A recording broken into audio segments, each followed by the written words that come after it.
Uma coisa é a gramática como ciência normativa da linguagem, Exato. conforme nós a definimos aqui. E outra coisa é aquilo que podemos chamar de filosofia da linguagem. E aqui, para dar um exemplo do que quero dizer, faço referência a um dos principais filósofos da escola tomista contemporaneamente, que é o padre argentino Álvaro Calderón. Tem um livro extraordinário chamado Los Umbrales de la Filosofia, em que ele diz o seguinte: a gramática é um apotegma. A gramática serve à linguagem. A linguagem serve à lógica. A lógica serve à filosofia. E a filosofia, por sua vez, serve à arte com que Deus dispôs todas as coisas. Então, caminhamos neste leque que eu estou aqui abrindo, desde a linguagem como tentativa humana de assintoticamente aproximar-se da realidade, até o cume mesmo da realidade, que não é outro senão aquele em que ser e conhecer, conhecida em um só ato, é aquele a quem, segundo Santo Tomás de Aquino, todos normalmente chamam Deus. Então, como vimos aqui, a gramática serve à linguagem e não o contrário. Isso significa, primeiramente, o seguinte: a gramática, sendo ciência serviçal, ela, na verdade, ordena-se a algo, a dar, justamente por ser uma ciência classificadora, normativa, não no sentido de lei universal, porque senão entraríamos aqui numa discussão metafísica a respeito do que seja uma lei.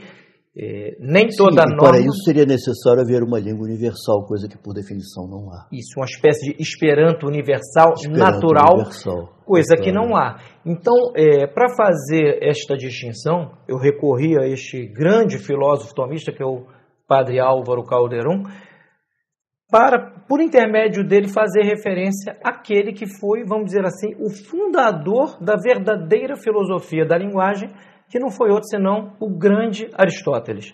E eu acho importantíssimo, à medida que nós vamos progredindo nestas nossas conversas, estabelecermos conceitos. Os conceitos com os quais trabalhamos e que estes conceitos sejam estabelecidos com a máxima clareza possível, como você acaba de fazer. Porque senão a gente não se entende.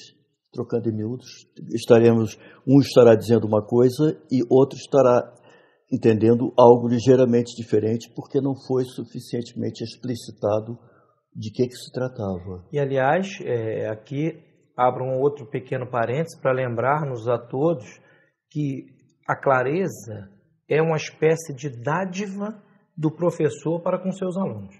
A pior coisa que pode haver é um professor em sala de aula não informar a seus alunos em que sentido estão sendo usadas as palavras, que por sua vez são portadoras de conceitos, aquilo que os medievais, também balizando-se em Aristóteles, chamavam de conceitos unívocos, equívocos e análogos. Exatamente. Ou seja, sem este, vamos dizer assim, este alimento básico do esclarecimento prévio dos conceitos, não se progride em ciência nenhuma. E aqui, não nos custa lembrar, o curso não é de gramática, mas passa pela gramática, e já que passa pela gramática, precisamos deixar claro quais são os limites dela.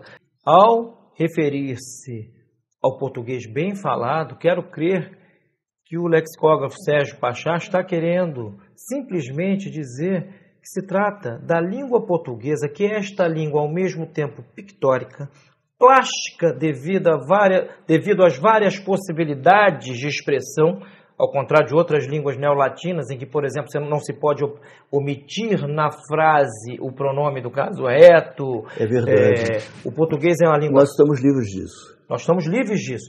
Nós podemos dizer uma mesma frase de N maneiras. É verdade. Usaremos o pronome se for necessário, por ênfase, por distinções necessárias, por estilo, razões de ordem basicamente estilística. Então, quando dizemos aqui, já que estamos a abordar a gramática em seus perímetros, vamos dizer assim, quando estamos dizendo aqui de falar bem, simplesmente o que se quer dizer é falar esta língua que foi legada a nós por este povo navegante, e desbravador que foram os portugueses, com tais ou quais possibilidades de recursos expressivos, e que a perda desses recursos não é apenas, conforme observamos hoje, uma perda vocabular.